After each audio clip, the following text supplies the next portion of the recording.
Space এক্সের সর্বশেষ Starship rocket মাঝ আকাশে বিস্ফোরিত হওয়ার কারণ অনুসন্ধানে তদন্তের নির্দেশ দিয়েছে যুক্তরাষ্ট্রের ফেডারেল এভিয়েশন অ্যাডমিনিস্ট্রেশন বা এফএএ। স্পেস এক্সের এই তদন্ত সম্পূর্ণ না হওয়া পর্যন্ত ইলন মাস্ক কোম্পানিটির সকল স্টারশিপ মিশন স্থগিত রাখার নির্দেশ নিয়ন্ত্রণ সংস্থাটি দিয়েছে বলে প্রতিবেদনে লিখেছে প্রযুক্তি বিষয়ক সাইট এনগেজেট। ব্লগ পোস্টে স্পেস এক্স বলছে, বিস্ফোরণের আগে পরিকল্পনা অনুযায়ী হচ্ছিল উৎক্ষেপণ। স্টারশিপ সফলভাবে লঞ্চ প্যাড থেকে বেরিয়ে আসে এবং রকেটের বিভিন্ন বুস্টারও ধরতে সক্ষম হয়।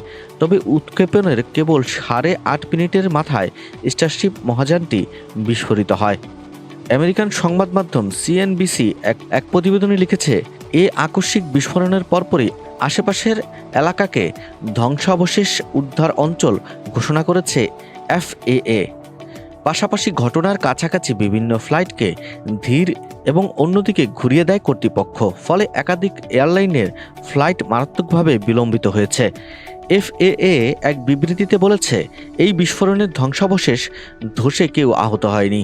তবে টাস্ক অ্যান্ড কাইফোর্স দ্বীপপুঞ্জে সরকারি সম্পত্তির ক্ষতির প্রতিবেদন তৈরির কাজ করছে তারা। এ আকস্মিক বিস্ফোরণ নিয়ে স্পেসএক্স যে তদন্ত করবে তা কেবল বিস্ফোরণের কারণই নয়, বরং এমন ঘটনা যাতে আবার না ঘটে তার জন্য কোম্পানিটি কী সংশোধনমূলক পদক্ষেপ নেওয়া উচিত তাও নির্ধারণ করতে হবে বলে জানিয়েছে সংস্থাটি।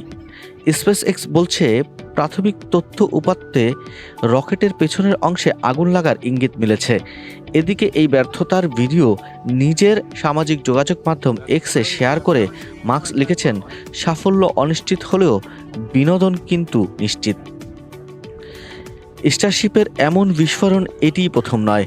এর আগে অনেকবার এমন বিস্ফোরণের মুখে পড়েছে স্পেসএক্সের বুস্টার ও স্টারশিপ মহাকাশ যান। তবে বিভিন্ন সুপার হেভি বুস্টার ধরা ও তা পুনর্ব্যবহার প্রযুক্তিতে উন্নতি করেছে কোম্পানিটি। 16 জানুয়ারি এই সর্বশেষ বিস্ফোরণের আগে তাদের প্রথম সফল সুপার হেভি বুস্টারটি নাটকীয়ভাবে ধরেছিল 2024 সালের অক্টোবরে। সেবারই প্রথম সফলভাবে এই রকেটের সুপার হেভি বুস্টারকে উৎক্ষেপণ প্যাডে নিরাপদে অবতরণ করাতে পেরেছে স্পেসএক্স।